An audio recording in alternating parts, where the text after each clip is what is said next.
Hi, I'm Jack Grimmer at Wycombe Wanderers, and you're listening to Wycombe Sound. The Wycombe Wanderers Show. Welcome to this week's edition of the Wycombe Wanderers Show. This week we'll look ahead to... No, we won't. There isn't a game this weekend. You probably know that already. But the proposed fixture against Cambridge United has been postponed due to the international break, which is good news if you, A, are doing something else, B, are a player who's been called up for international duty. We'll focus on those very shortly as well.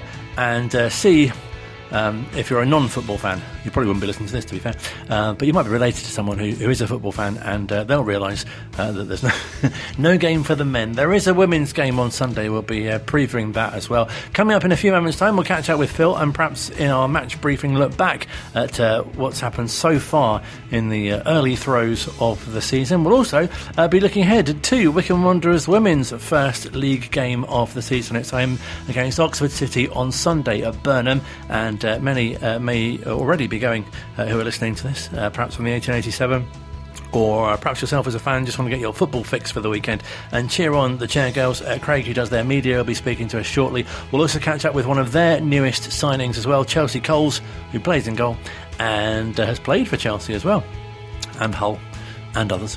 And she made her league debut on Sunday. We'll be catching up with her as well. We'll speak to a former Wycombe Wanderers defender who's only very recently become the latest signing for the Wycombe Wanderers Ex-Players Association. He remembers the sloping pitch at Lokes Park very well. Nick Price, who used to be a defender in the mid-80s, I guess you'd call them.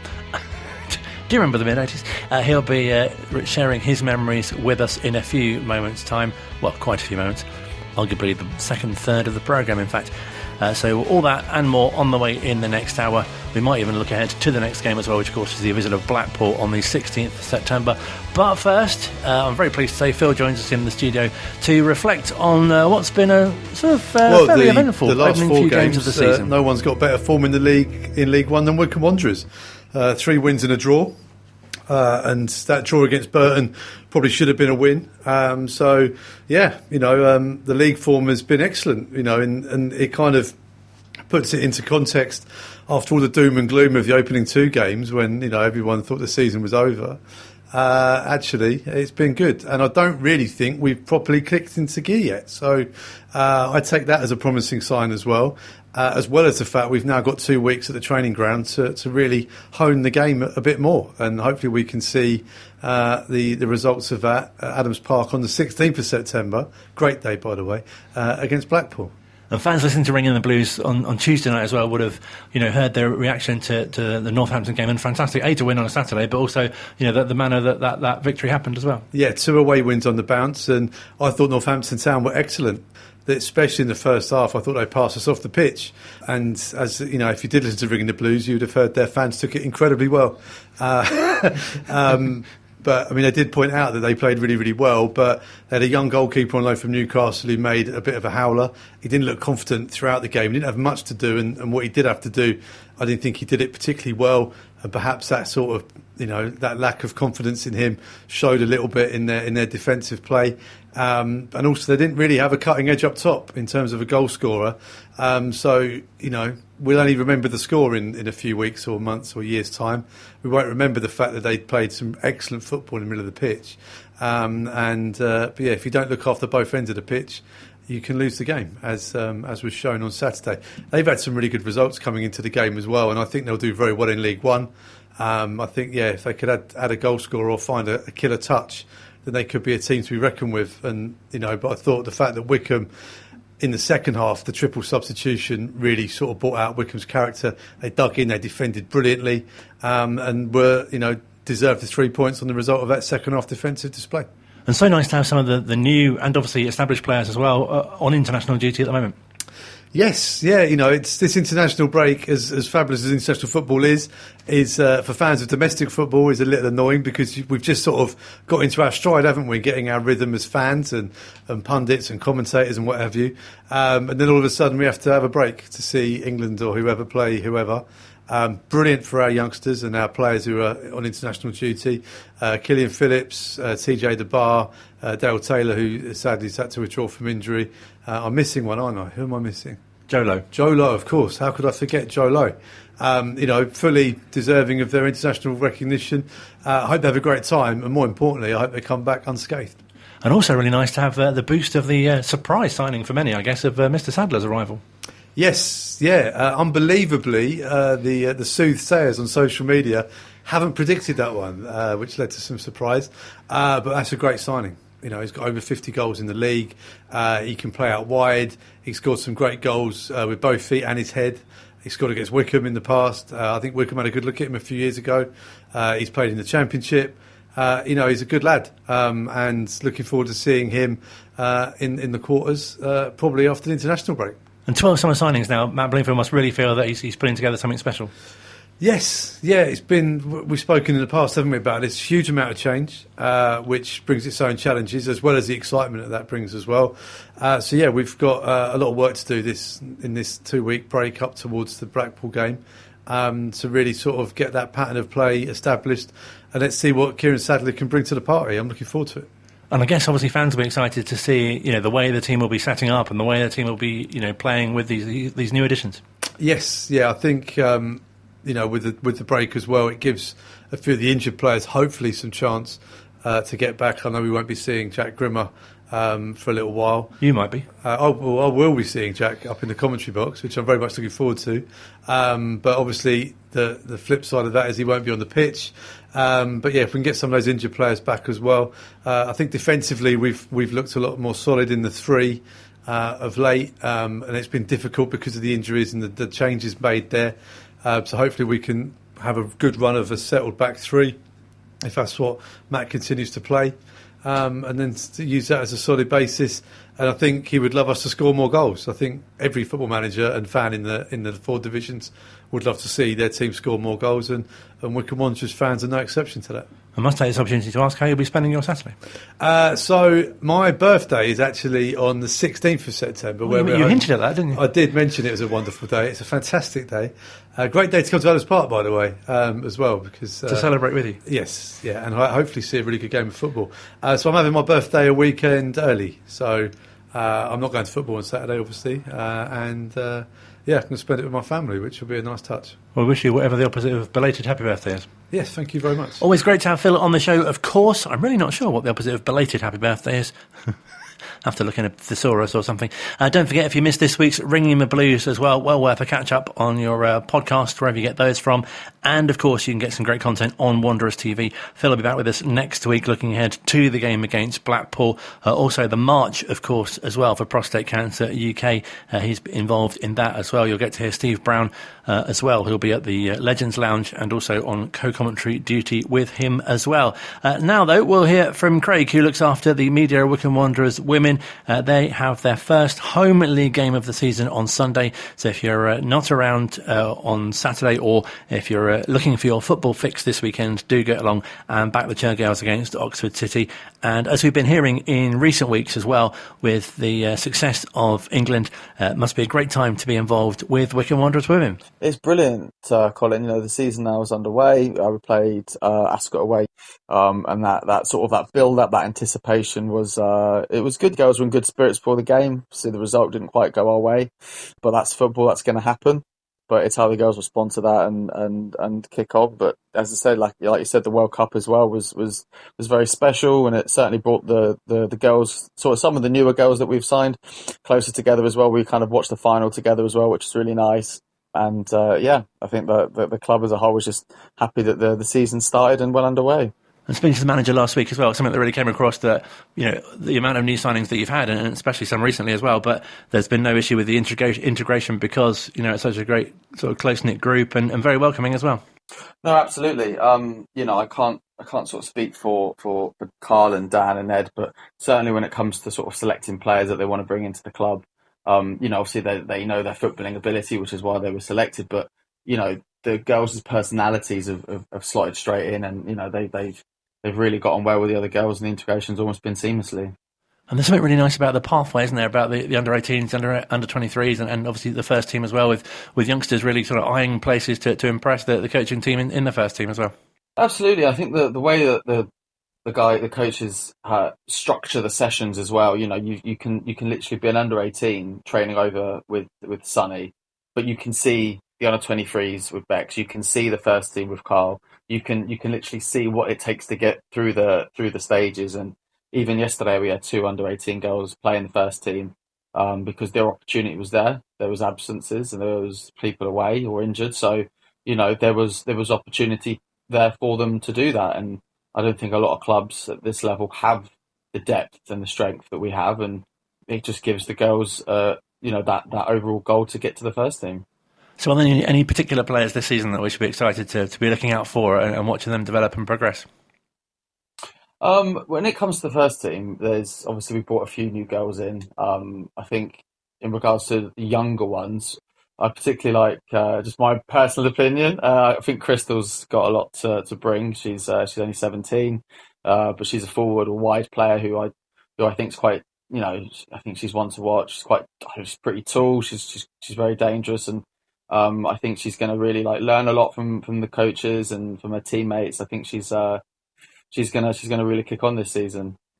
And obviously yourself and Bobby do a lot with the social media. Have you noticed a real increase in interaction with fans and really real uprising in interest? Yeah, and I think that a lot comes down to obviously the Lionesses' success. It comes down also to the continuity and the consistent message that myself and Bobby are putting out. The standard and the quality of the content we're putting out. There's no point putting out something subpar or substandard because it's just going to dilute the good quality stuff that we are trying to put out. And we're looking at WSL teams, Premier League teams, what are they putting out, and we're just trying our best with the limited resources that we have and the time that we have around our full-time jobs to match that and to do as much as we can. But in regards to the interaction, we're seeing not only Wycombe fans starting to interact more and fan groups like the 1887 interacting with us, and the Wycombe Way and the Wycombe Zone. I think there's another one. So there's so many accounts now that are dedicated to Wycombe that are as involved with us on social media as they are with the men's team. And great from a supporter point of view to have, as you say, the 1887 and just extra people come along to see the games, especially this weekend. Yeah, and again, I just want to say thank you to them because they reached out to us, which was a wonderful sort of surprise in a positive way. And they reached out to us and wanted to know, what game is best for us to come down to. They said they'd like to come to the Oxford game, and we were like, absolutely, it's the first home game of the season. A bit of Wycombe Oxford. It's not Oxford United, but it's Oxford City, so it's Oxford. So maybe they picked that one for a little bit of a localish derby game. But for them to reach out to us is fantastic, and I just want to say thank you to them, and I just hope they really enjoy the game on Sunday. Burnham's a fantastic stadium. We've enjoyed being there for the last 12 months. It's got great facilities. It's got some good food, some great hosts, and I think they're going to enjoy the football on the pitch as well. And there are other ways that the players can be supported as well. Yeah, at this time of the season, the season's just started, and some of the girls are still looking for sponsorship. They have to pay to play. That might come as a surprise to some people, but these girls have to pay to play. And their full-time jobs or their part-time jobs, some of them might be students. Some of them might be, 16 and still full-time school at sixth form. So they may not even have a part-time job. So, any people listening to this, if you're a company or if you're an individual and you're thinking, I want to, how can I get involved? How can I help the girls? Either part sponsor, half sponsor or full sponsorship. Would mean a lot to just the girls individually as well as the club to know that you're supporting one of our girls, but to the girls individually they would mean a hell of a lot to them for you to do that. And to find any more information out about that, you can go onto the Wycombe website. You can go onto the women's tab on the Wycombe website, and it's all on there. How much it costs and all the sort of perks and things that you can do. But these things can also be talked about, and if there's something you particularly want or want to talk to us about, then we can certainly help with anything. And it's always nice to ask the manager if he's got particular goals for the season, or to ask the players if individually or collectively there's things they'd like to achieve. But how about yourself? What would you like to see in terms of, I guess, interest in the game, or to see the various teams achieve this season? I mean, from a media point of view, obviously when the girls win. It's, we get lots of interaction on social media, and everyone's really happy when they're doing the post-match interviews with me and stuff. So from a completely selfish point of view, obviously to win as many games as possible. But I think just we would love to see 100 people plus down at Burnham. I think that's probably a goal that myself and Bobby have had since we started working together about a year ago. That's that's something that we both feel is very, very possible this season. And by having people come down to games, in their numbers, I feel like that's really going to lift the girls. I think they're not. The last time we played in front of a larger number of people was at Adams Park. That was over 250 people, and the girls won. And at one point in that game, they had 10 players because of an injury, and they couldn't bring another sub on. And they saw the game out. And I think by having the support of a large number of fans, particularly home fans, I think it really pushes the girls on, and it really inspires them to kind of go that extra 5 yards. And there's a real sense of community throughout the club, isn't there? As we talked about the closeness and the camaraderie, and it's really nice to see, like on social media, pictures of a social event, for example, or them just generally kind of in a sort of relaxed, I guess, frame of mind. And it's really nice to see, that kind of sense of, I know some of the players have said in when we chatted to them before, just the sense of family amongst the group as well. Yeah, absolutely. And I think Carl will say, when it's time to go to work and it's time to train and to play, obviously the focus is there and it has to be there for obvious reasons. But certainly when it comes to social events or potentially like, dinners or nights out, that's the time to relax. That's the time to bring partners or children or, mums, dads, whoever. Everyone's welcome. We don't, no one's turned away for sure. So it's nice to be able to relax and sort of get to know each other personally. I think, by getting to know each other on a better level off the pitch, it certainly helps the girls on the pitch and brings you closer together. And does it feel like a really exciting time to be involved with the club? Because obviously, speaking to Carl last week, last season was a real season of transition, but it feels like now this is something quite special could happen. I think so, and I think just from what I'm doing with Bobby and myself, and last season we were getting to know each other as well. So what everything that they're doing on the pitch and in training, that the exact same thing comes back to what we're doing with the media and what we're doing with the strategy to push that forward. And now we know each other like really well after the last 12 months. We know what we like or what doesn't work, what does work, maybe things we want to try. Both of us have got that sort of same driven sort of attitude to improving, to making it better, and as they do on the pitch. And obviously you recommend for anyone listening to follow the team on social media. Absolutely, please do. It's pretty good. Thank you so much for your time. Thank you, Colin. Don't forget you can hear more from Wycombe Wanderers Women as we chat to Chelsea Coles, one of the Chair Girls' latest signings, a goalkeeper, later on in the show, here as the Wycombe Wanderers Show continues on Wycombe Sound. Online, on Radio Player, and on 106.6 FM. This is Wycombe Sound. Bill Turnbull, a broadcasting legend whose tireless campaigning for prostate cancer awareness left a lasting legacy for men's health in the UK. Bill's message was clear. I really want you and your loved ones to take this simple online risk check now. Let's honour Bill's legacy together.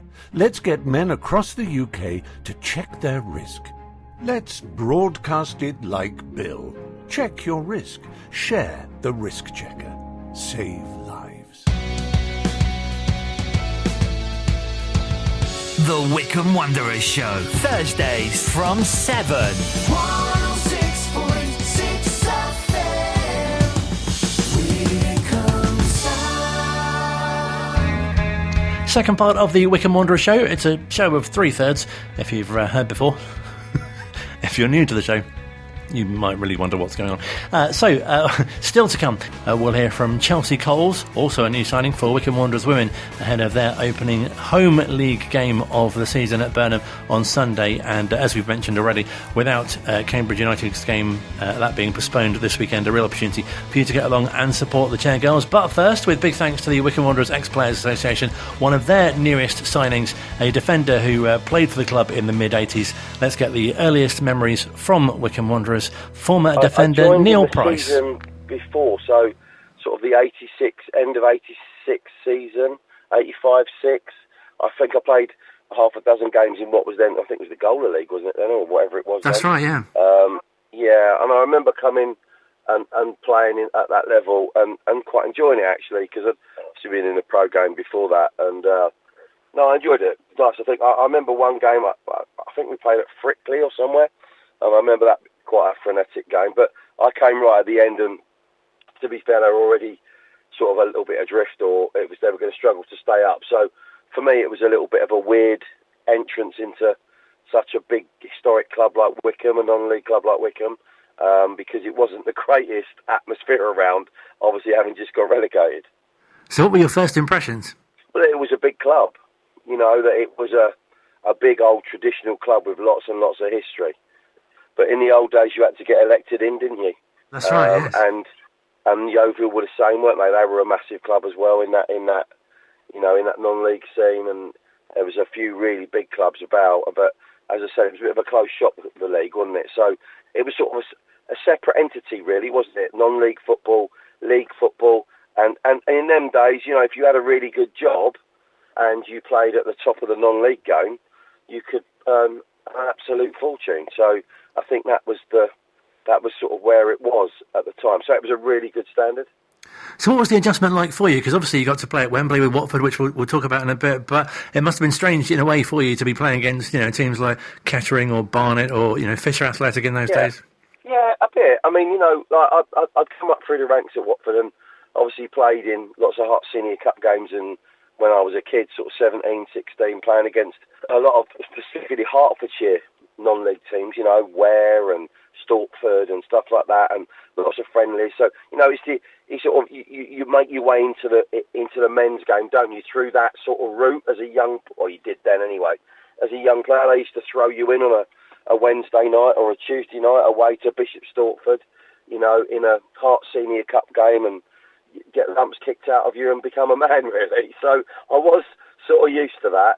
And then as you go through, the reserves was another baptism of fire, because you had proper players playing for proper money and proper teams, you know. So that was difficult. But coming back out again, obviously done doing the league football and playing at the levels that I did.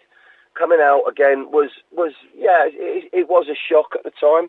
I remember going to Plymouth and thinking that was a shock, you know, playing in league in what was then Division 3 then, you know, League 1 now. But yeah, to come out, I mean, you know, ultimately it's fairly local for me. I'm a Hemel Hempstead lad, and you know, if you're going to play for anybody in non-league football in our area, you go to Wycombe, don't you? No, absolutely. And I guess the infamous sloping pitch must have taken some getting used to as well. I liked it. I mean, I don't know. I mean, lots of people didn't.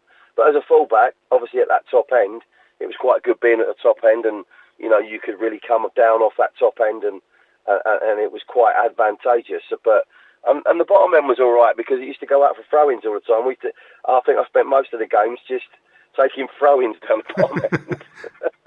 And obviously you must have built brilliant rapport with, you know, your teammates of that time, and brilliant to kind of reconnect even these days as well. Yeah, I mean, you know, it's good, because with the advent of social media, and I know there's a lot of negatives to that, but you know, WhatsApp groups and stuff and bits and pieces, and you know, I'm still in touch with a lot of my mates and friends and stuff from years ago, Watford and various other clubs, Swansea and Blackpool. So, you know, you do that. Not so much Wycombe. The Wycombe one's only just come up recently. It's really weird, actually. I saw on a forum or something, or a post on Facebook, actually, and I saw Alan Gain. Now, Alan was my manager, the one that's brought me there, and I didn't actually know that Alan played for Wycombe, you see. So I just put something up on the text to say, I didn't know, because Richard Parkin, who was with me when I was a manager at non-league level, Hendon and stuff, he piped up and said, yeah, he did. He was pretty good, because obviously he's a generation older than me. And John Taylor came in and said, hi, Neil, you know, sort of like that. And I went, oh, we had a little like backwards and forwards. And then obviously it's gone from there. I've recently, today actually, just joined the Former Players Association and stuff like that, and I didn't know that existed. So that's sort of how the Wycombe thing has come sort of into my remit. I mean, there's a bit of sadness there, really, because obviously I sort of crossed over with Bobby Dell. I didn't realise Bobby had died, and I didn't know Gary Lester had died a couple of years back. So, on a not a very happy note, you find out things because now I'm connected, and that's, it's good, and it brings back lots of memories. It's really nice, isn't it? We sort of joked off air about how, there aren't many industries, I guess, where, especially kind of work colleagues, if it's strange to call them that, in sort of teammates in football, but you've had that kind of experience in that dressing room or on the pitch or in training or on the bus, and it's nice to kind of, reminisce about those times. I think it is, and when you've been in a team, and certainly successful teams with other players, I always say it's a bit like being in the army. You're all in it together. You're a group. You're a team. You live and you die. You live and you breathe together. You win and you lose together, and it is a bond that when you all get back together. Because I've been instrumental in doing the Watford Former Players Association with Luther and initially Graham back in '08, which is not being supported by the Italian people there at the moment. So don't get me started on that. But we've gone down that road, and I think it's invaluable, and it's really funny how things bring back, right? And it's weird, right? When I heard about Gary's death, bless him, lovely man, I remembered just like that he loved Janis Joplin. Now, what's that about? I haven't seen Gary for years and years and years and years, and all of a sudden it brings back a memory like that. They're the good things, aren't they? It makes you think about people and your interaction with them and all of that. And, it's got me thinking today about Wycombe, and, because it hasn't, there hasn't been that many memory jogs really. But no, it's been good, and I said to John today that I'll be delighted to take part in this, and it was a part of my life for nearly 2.5 seasons, and I always look for their results. I like the club, and it's nice. It's lots of good memories.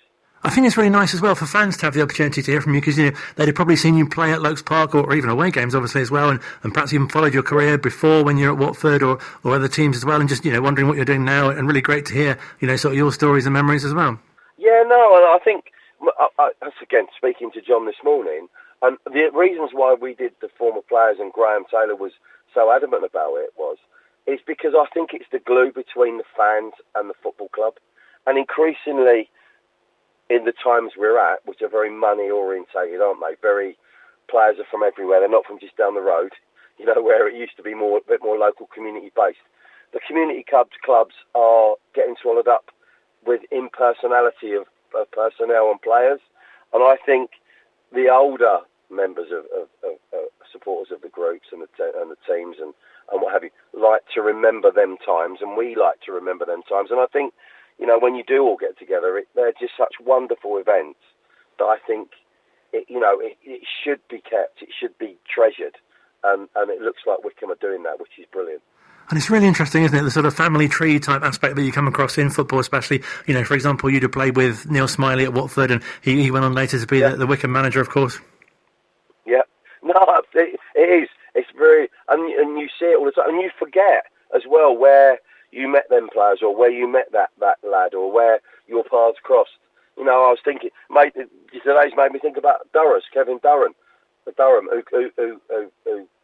left us far too early, years and years and years ago. What a good player Durrus was. And then you start to remember about some of the tours we went on to Athens and stuff with Wycombe, and had some good tours and the good times you had, and where you met him, and some stories about Noel Ashford, which I can't repeat on here. And all sorts of things, and we would talk with just Mark West. I spoke to Westy. I actually settled in Tame and Oakley for 10 years till I moved to Cornwall last year, and I used to see Westy a lot, and that's from obviously them times. What a good player, what a good goal scorer he was.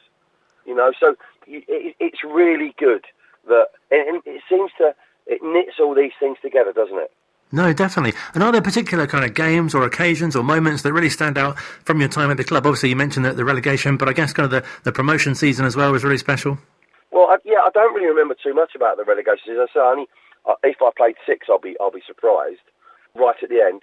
But the promotion season, the thing I remember from the promotion season was actually the rivalry with Yeovil at the time, and they seemed to like to beat us. I think we had them in a cup competition. I think they beat us home and away.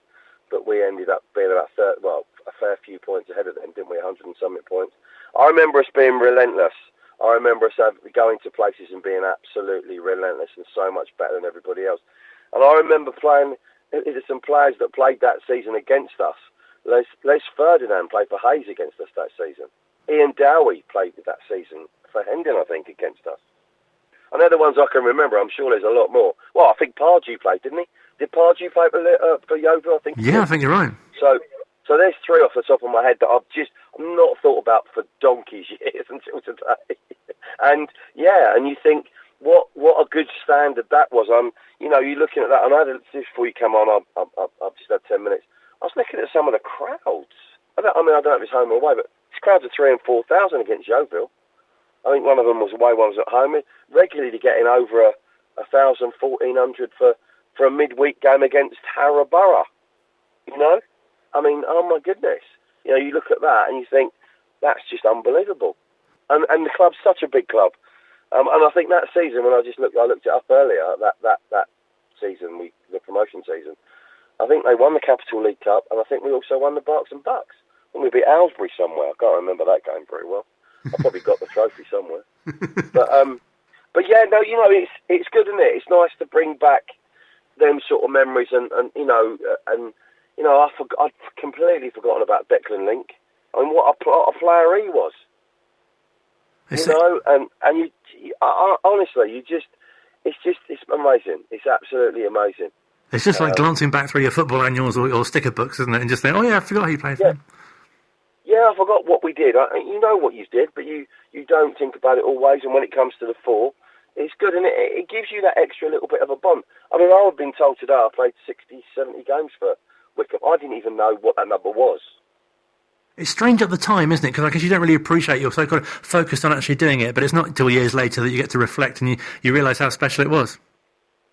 Yeah, no, I agree. And then, I mean, it's a shame, really, because the following season when we went up, I had a bit of an injury. I got a bad knee, and injuries sort of stopped me playing a lot for a large part of that season, which was a shame. But I then moved on with Alan anyway. Alan obviously got the team sacked, didn't he?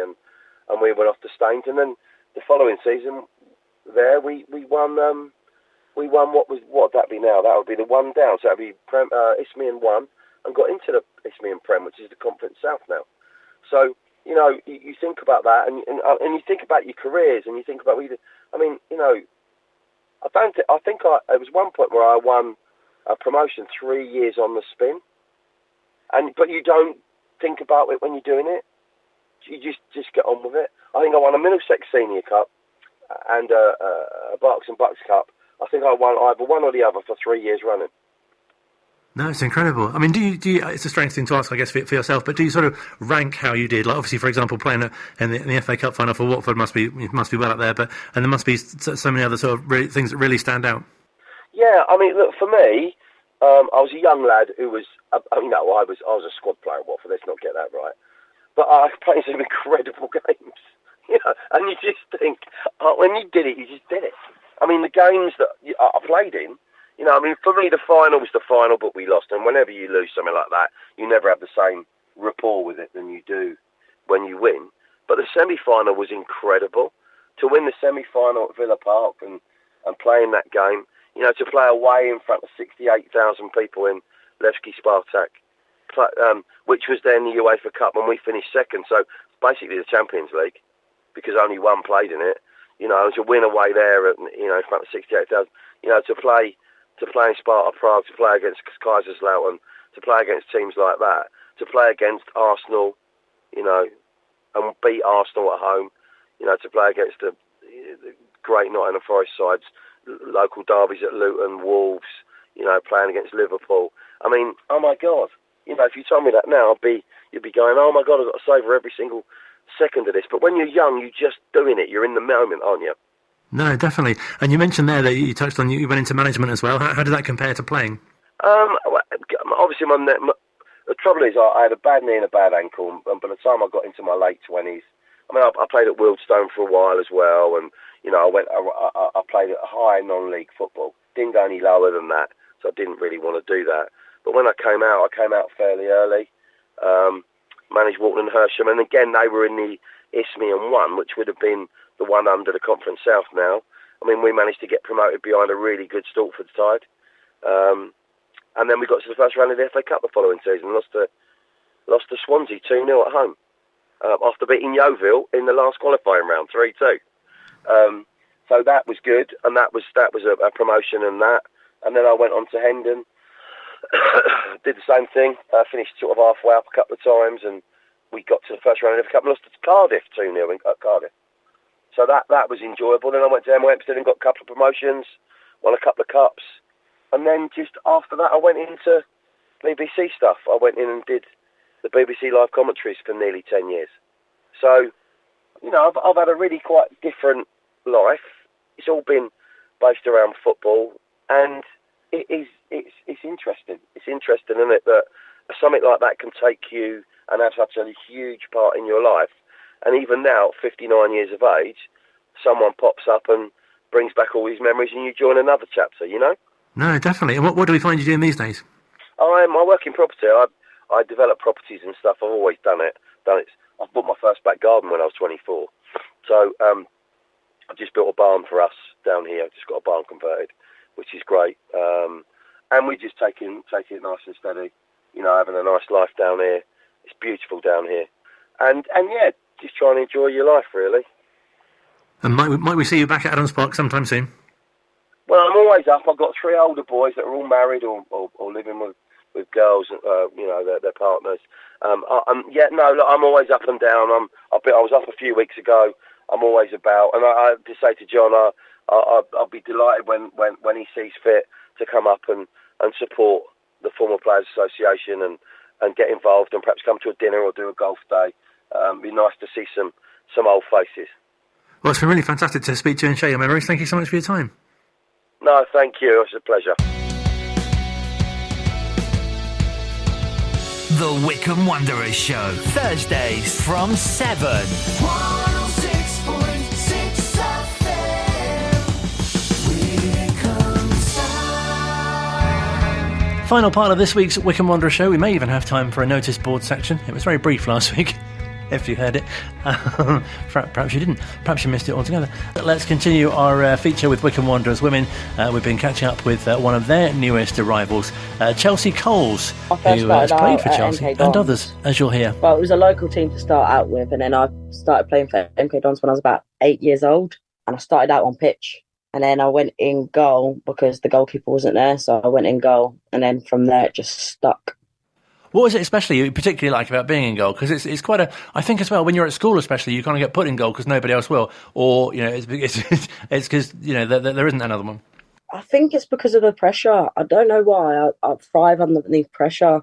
So for me, being in goal was like I had to lead everyone because obviously you can see the whole pitch because I've obviously always played with a team in all sports because when I was younger, I used to do cross-country, athletics, gymnastics, everything. So with that, it was like I was in control of my own.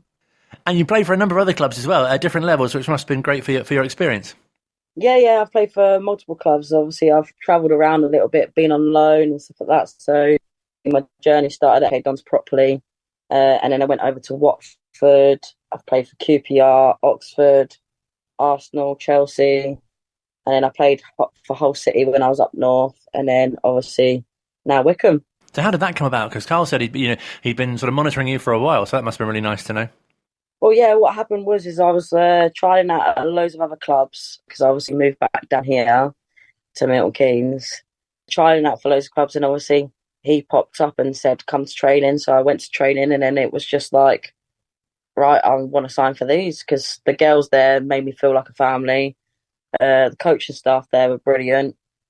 So, yeah, I've just decided to stay with Wycombe. Hopefully the journey carries on. Yeah, absolutely. I was going to say, what were your first impressions?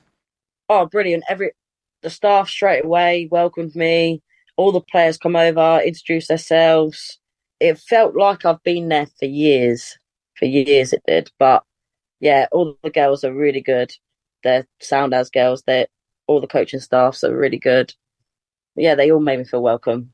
And it must feel like a really good time to be joining as well, because last season it felt like a real sort of season of transition, but this season, a number of new players have come in, and there's players who've been there a long time, but also some youngsters coming up through the ranks as well. And it must be great for you to be joining as well and kind of sharing your experience too.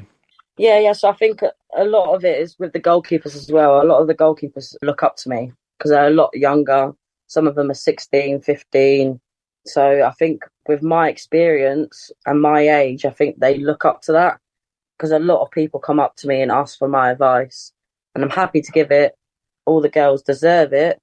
So in my eyes, I'm there to help everyone and for us to hopefully win the league. And does that feel like a real key part of your role as well? Just to, as you say, really kind of pass on, the experience that you've been through to players who are up and coming, especially in your position? 100%, 100%. I'd rather someone fight for their place and want it more than me. So for all the youngsters that are in goal or on pitch or anything, if they come up and ask me something, I'll tell them my point of view or how to do stuff, because I do have that experience in goal or in theory out on pitch, because obviously I used to play out on pitch and I'm a coach as well. So I'm always there to help the team, because at the end of the day, it's a team sport. Absolutely, and a real great benefit for the rest of the players as well to, as I say, really benefit from your experience. I hope so. I hope so. And really nice for you as well to be able to give it and be in that position where you can influence and watch others develop as well. 100%, 100%. That's the reason why I coach, because when you see someone start off with where they were to where they end is the best feeling, even with like kids football, adults football, anything, because at the end of the day, even I'm still learning. So all the coaching staff are there to help me learn as well. So if I can pass on a bit of their coaching on to the other players or to anyone else, then that's the goal. And do you find, especially youngsters at the moment, with after England's success, come up to you and say, "Oh, I'd like to be like Mary Earps," and yourself, you must be really inspired by her and other England goalkeepers and WSL goalkeepers as well. With Mary Earps and stuff like that, it's brilliant to see. Obviously, they had that little bit about the shirt, which is a bit of disappointment, but obviously with all the England players and stuff, and obviously I used to play with Leah Williams, and I used to go to school with her as well. So seeing all them girls where they, even with Leah, where they used to be to where they are now is brilliant. So, but there is a lot more girls that want to be goalkeepers, which is even better, because beforehand, when I started off, there wasn't that many goalkeepers. So what's some of the main things you've taken away from the first league game of the season? A bit of a disappointment, but all the girls tried their hardest. It was very, very hot. We had a lot of youngsters that come up and filled those spots, because we've got a few first team players out injured or away at the moment. But it was a good experience for a lot of the reserve players to come up, or under 23, should I say, to come up and fill those spots to see where they are at. But I think everyone tried their best in that game, but we just need to work more as a unit. But we will all get there. It just takes that time process, because we're all new to each other. Of course, and I guess as well, it's just the first game of the season. It's going to take time, isn't it, for everyone to gel and things to develop, and to really put the manager's plans into place as well. Yeah, definitely. I think with us, nerves sometimes get the better of us. So obviously, if we have the fans and that behind us week in, week out, then that will help as well. So if we could get more fans down to like home games and like maybe some more away games, if it's close by for them, then that'd be great, because obviously our first 15 minutes is where our nerves hit. After that, we're probably one of the best teams I've seen in the league. And interesting you mentioned the home games and the opportunity for support, because this coming Sunday is your first home game of the season against Oxford City, and by some coincidence there's no men's game because of the international call-up, so a fantastic opportunity for supporters who perhaps would have gone along to the men's game on Saturday to really come along and back the Chairgirls. Yeah, so that'd be brilliant. It's a good thing that the men aren't playing as well, so obviously hopefully some of them will come down and watch, because everyone likes watching football, let's face it. And obviously if we can get more down to the home games, it'd be a brilliant support, because obviously with our first game of the season being against Oxford, I think that is where we will shine the most and feel more comfortable, because it is a home game. It is a massive opportunity for all the girls to go out there and show what we're made of, and I think we can do that as a team. And if we get all the supporters there behind our backs, we'll definitely have it in the bag. I think we will anyway. Without sounding too confident, I think the opportunity is there for everyone, and for us to play at home our first game of the season against Oxford is a massive opportunity. And do you set yourself kind of targets and goals, both individually and collectively, now that you're part of this team as well? Every goalkeeper wants a clean sheet, but obviously that's like a high level goal. But obviously my aim is literally just helping all the girls out, always communicating to them, because obviously I can see the whole pitch. And obviously as a team, obviously we want to win a game. We want to win every game we can. So the aim is probably getting that win. It is a high goal, but I know the girls are capable of doing that. And I know I'm capable of doing that. So if we all work as a unit, then we've got this. I think a lot of us in the first team and the under-23s going down to the under-18s, I think everyone's goal this year is that promotion stage, or at least top 3. But at most, we all want promotion. So I think we've all got the same goals. It's just working together at that mindset of going, right, let's do this. It's a great incentive, isn't it, for both yourself and the rest of the team that, you probably feel that you really should be playing at a higher level and would want to be challenging yourself there too. I think with the group of girls we've got, maybe like a few more people coming in from the under-23s or players coming from elsewhere, I think we can compete at higher levels, because I think we are, in a way, too good for this league. Without sounding too confident, I think we are. And I think if we carry on going and pushing ourselves in training, in games, in and out of football, I think we will get that goal. And just finally, what would be your message to supporters, especially perhaps who've not been to see a women's game before? Come on down, support the girls, and it would be a bit of a different experience. Obviously, women's football is a little bit more out there. We need as much as fans as we can to get the support that we need, and you'll be shocked at the different levels that women play. We are just as good as the men, I think, and you will be shocked by it. And a really nice opportunity as well for youngsters to come and be inspired by yourselves as well, and hopefully you'll get some more goalkeepers of the future coming along as well.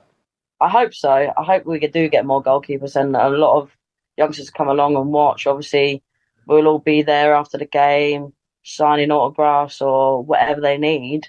We're there to support. So we want those youngsters coming up and looking up to us as a team and in individuals. So for them to come along and see that would be brilliant. Well, it's been a real pleasure to speak to you. Wish you all the best for the coming season. Look forward to catching up with you again soon. Definitely, thank you. Great to hear from Chelsea, and we'll have another new Wycombe Wanderers women signing on next week's show as well, and to look back at their first league home game of the season against Oxford City. Do enjoy that if you're going along. Luke's back from his travels. I'm very pleased to say he can join us now with the almost infamous notice board section of the show. Thanks, Colin. Nice to be back. Let's bring you up to date with some of the latest news from Adams Park in the last few days. Starting with the news that Steve Brown will be making a guest appearance in the Legends Lounge for the Chairboys League One fixture against Blackpool on Saturday the 16th of September. Brownie was a firm fans' favourite, spanning 3 of the club's finest achievement as part of the teams that won promotion in 1994 under Martin O'Neill and reached the FA Cup semi-final in 2001 under Laurie Sanchez, as well as being on the coaching staff during the run to the League Cup semi-final in 2007. He'll be talking to Phil on the 16th of September in the Legends Lounge. If you want to find out more details about that, then wwfc.com, where you can also find out more details about the Cambridge fixture, which has been rearranged for the 31st of October at 7:45. That game, of course, meant to be happening this weekend. It's been postponed, though, due to the international call-up. All ticket information you can find on the website as well for that. And talking of international duties, Joe Lowe, Killian Phillips and TJ DeBar are the players that are in line to add their tally of international caps by representing their nations this week. Good luck to all 3 of those. And as you may have seen on social media, Chairboys fans up and down the country and across the world now starting to receive their kits, and you can now buy the home and away kit in store at Adams Park. All the details for that can be found on the Wycombe Wanderers website, wwfc.com, or just head to the shop and you can buy some. And that is your notice board section of the show for this week. Thank you very much for listening. Hope you've enjoyed the show. We're back next week at the same time with an actual game to look ahead to. We'll preview the visit of Blackpool. We'll hear from manager Matt Bloomfield, of course, as mentioned a little earlier on in the show as well. Steve Brown will be in the Legends Lounge and accompanying Phil on commentary. We'll hear from Phil as well, of course, next week in the show. And we'll also, as mentioned, hear more from Wycombe Wanderers Women. Another Wycombe Wanderers Ex-Players Association representative will be joining us, and we'll preview the Prostate Cancer UK March as well to raise money and awareness in memory of Bill Turnbull. That's next Sunday. More on that and a whole lot more on the Wycombe Wanderers Show. A quick reminder as well, there is a podcast version which you can listen to as build up to the match. Which, of course, if you're listening to this, there isn't a match this weekend, but you can listen to it as build-up anyway to whatever it is you're doing. Perhaps the Wycombe Wanderers Women match, for example, on Sunday. Thanks very much.